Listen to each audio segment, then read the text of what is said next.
The first group returned under Zerubbabel, a descendant of David, of the royal family. He was appointed the governor of Judah by Cyrus the king. The second group returned under Ezra, a priest and a scribe.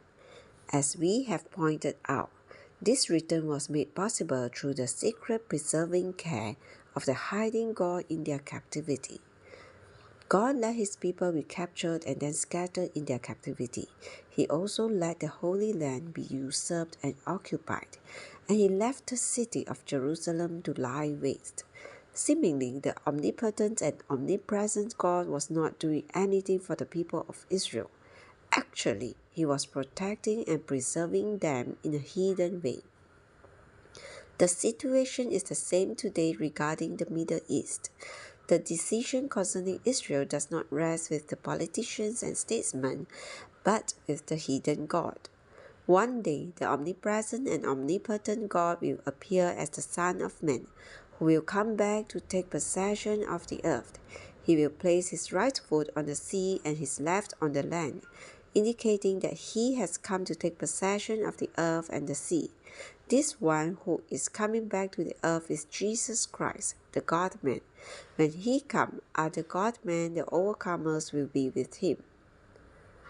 The history of the people of Israel being a type of the New Testament believers as God's elect.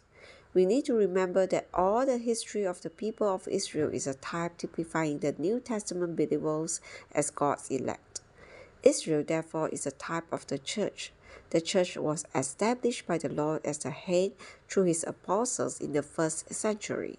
Yet, by the end of the first century, the church became degraded. This means that the church was captured. Even among us, individually, whoever is defeated in the spiritual life has been captured. He will remain in captivity until he repents. Through his repentance, he will be brought back. If we are captured away from the enjoyment of Christ. But our repentance brings us back to him, back to the enjoyment of Christ.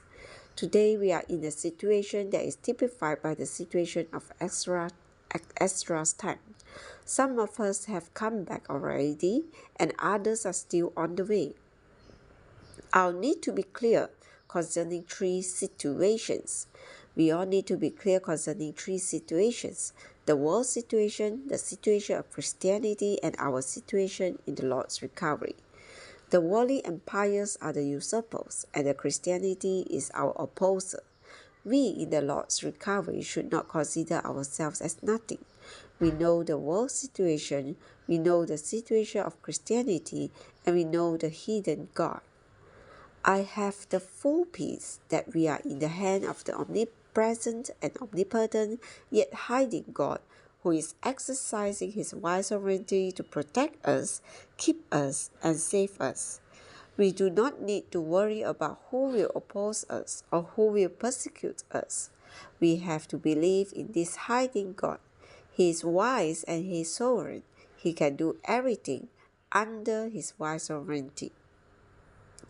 Life Study of Ezra, Message 2, an introductory word.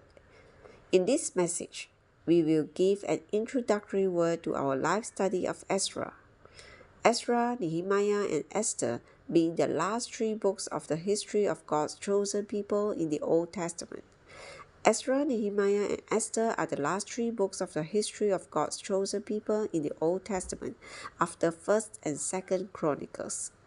These three books all are related to God's chosen people in their captivity. The first two cover a public way the return of God's people from their captivity: Daniel, Haggai, Zechariah, and Malachi. And the last one presents to us a pattern of how the hidden God, in a secret way, takes care of his chosen people in their captivity. The writer of the book of Ezra was Ezra, whose name means help or helper. He was a descendant of Aaron, a priest and a scribe skilled in the law of Moses. There are three Ezras in the Bible. One was a priest who returned with Zerubbabel, one was a descendant of Caleb, and one was the writer of this book. The time. Regarding the time of writing, the contents of this book cover a period of about 80 years, from 536 to 457 before Christ. The contents. It's very important for us to know the contents of the book of Ezra. This book gives us a record of the two returns of the children of Israel from their captivity. The first return was under Zerubbabel, a descendant of the royal family of David. Zerubbabel should have been the one to succeed the throne of David, but he was appointed to be the governor of Judah by Cyrus. The second return was under Ezra, a priest as the descendant of Aaron. It is significant that Zerubbabel was of the royal tribe Judah and that Ezra was a descendant of a priestly family. The priests took care of God's speaking and the kings took care of God's ruling. All that God has been doing is mainly in these two matters of speaking and ruling. The crucial points. The book of Ezra stresses the return of the children of Israel from their captivity. This return is crucial in 4 points. The return of the children of Israel from their captivity, recovering the purpose of God's calling of them. The children of Israel were called by God and separated by God unto himself as his testimony. Their captivity had announced this purpose. The return of the children of Israel from their captivity recovered the purpose of God's calling of them. As a people, the children of Israel were supposed to be a testimony of God. In what way was Israel to be a testimony of God?